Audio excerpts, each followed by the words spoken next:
The show at the Exchange in September and October of 2021 is called Haunting the Exchange. It's an early Halloween show. It was suggested to us by our gallery volunteer, Gina D'Ignazio. Gina has an excellent sense for choosing show themes that will be popular and that will attract a lot of work. Haunting the Exchange has work by 44 artists from 8 Pennsylvania counties. The youngest of those turns 3 years old during the show. Tremendously exciting to us that in this show there are 3 families that have 3 generations of artists with work in the show. A total of 14 people in those 3 families in 3 generations. We don't know of any other gallery anywhere that has this kind of participation across the age range and across the experience range. Hi, my name is Stametz, and I'm here to talk about the gallery that I've been involved with for quite a while.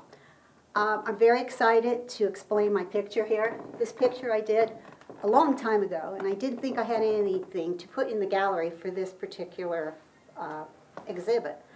However, I went into my basement and found a painting that I wasn't completely happy with.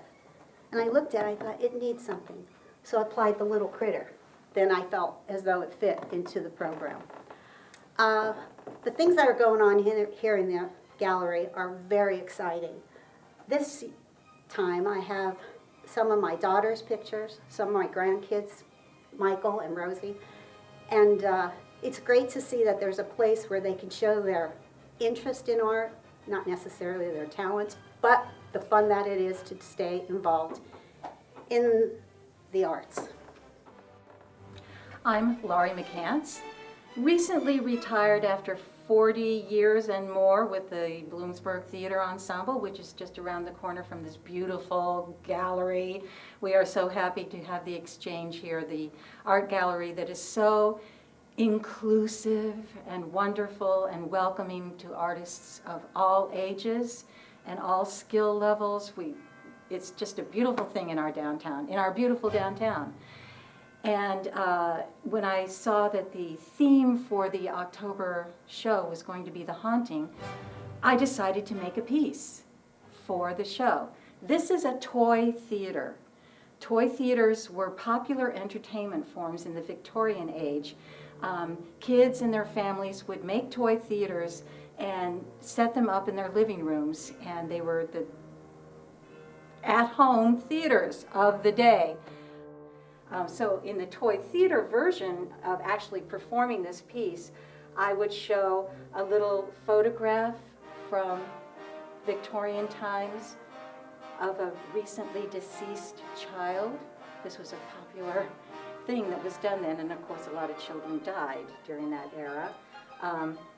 And I would bring the photo in, and then I would slowly loft it up.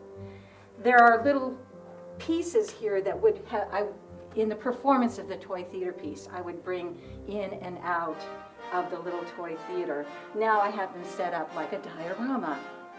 So there is the elixir, there's the political cartoon, there's a copy of Woodhull and Claflin's Weekly, there's the 2 little girls, there's a calling card of Tennessee for her brokerage firm, there's a copy of her book, a photo of the front cover of her book, which is called Constitutional Equality, A Right of Woman.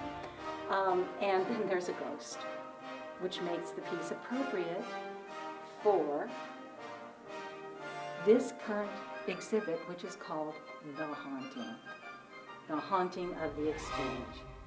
Hello, my name is Brian Spees. I'm an artist and photographer from Williamsport, Pennsylvania, who's in this exhibition, Haunting the Exchange. I first got involved with the Exchange via Chad Andrews, who is a tenant at the Pajama Factory, where I also have a studio. The work that I'm exhibiting right here, which is called Camera Rouge, is part of a larger body of work that grew out of a conversation I was having when photographing a friend of mine.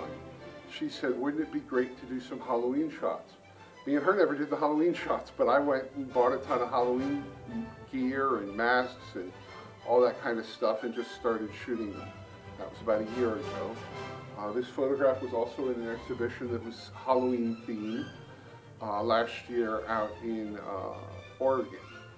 And it doesn't really have much of a symbolism other than exploring kind of myself and kind of darkness and eroticism and things like that.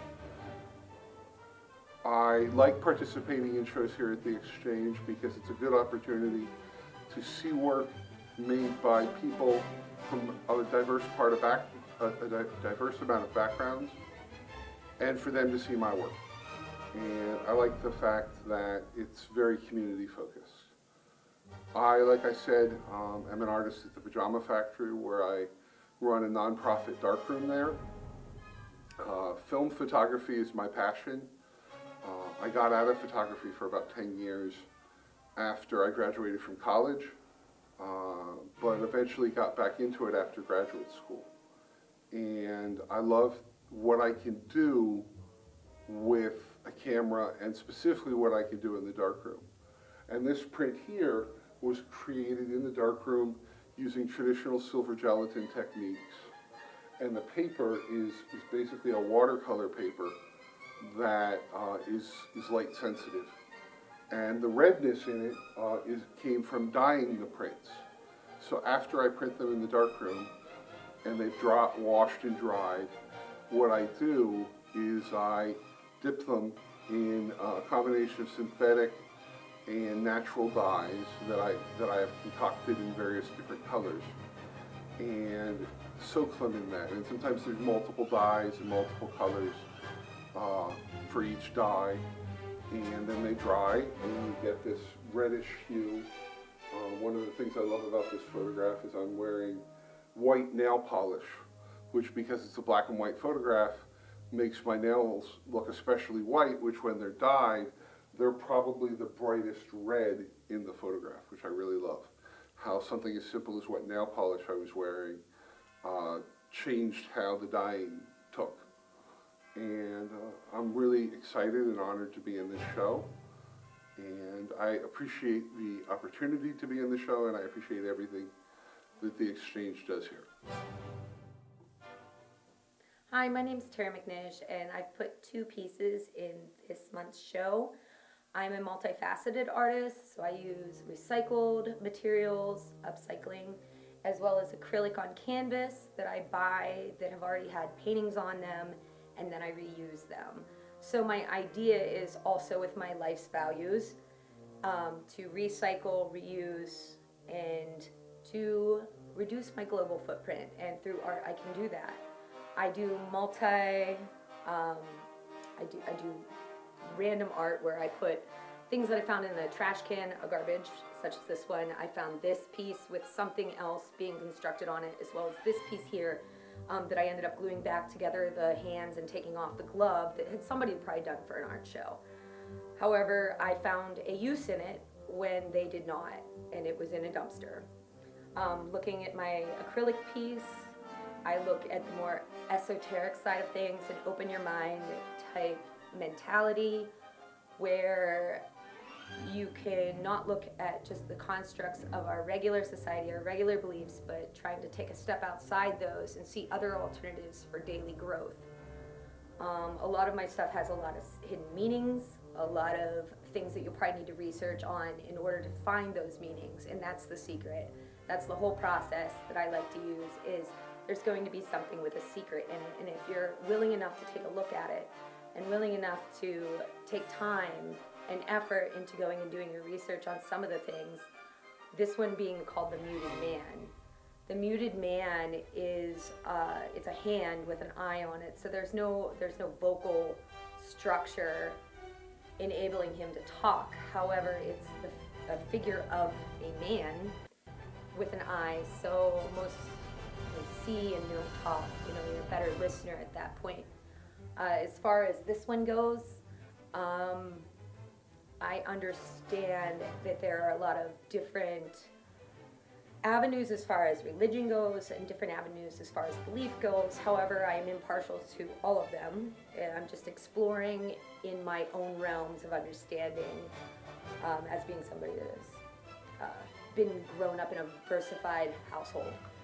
And so I enjoy doing eyes mostly. That's kind of my shtick, so to speak. And as far as this goes, the cosmos, as well as little poems that I did right around the outside edge of this one, coming from a background of being a lyricist or somebody that likes to write poetry or a writer all my life, I incorporate that also into my art. We're very grateful to have this opportunity to show off the work by all of these artists on this video.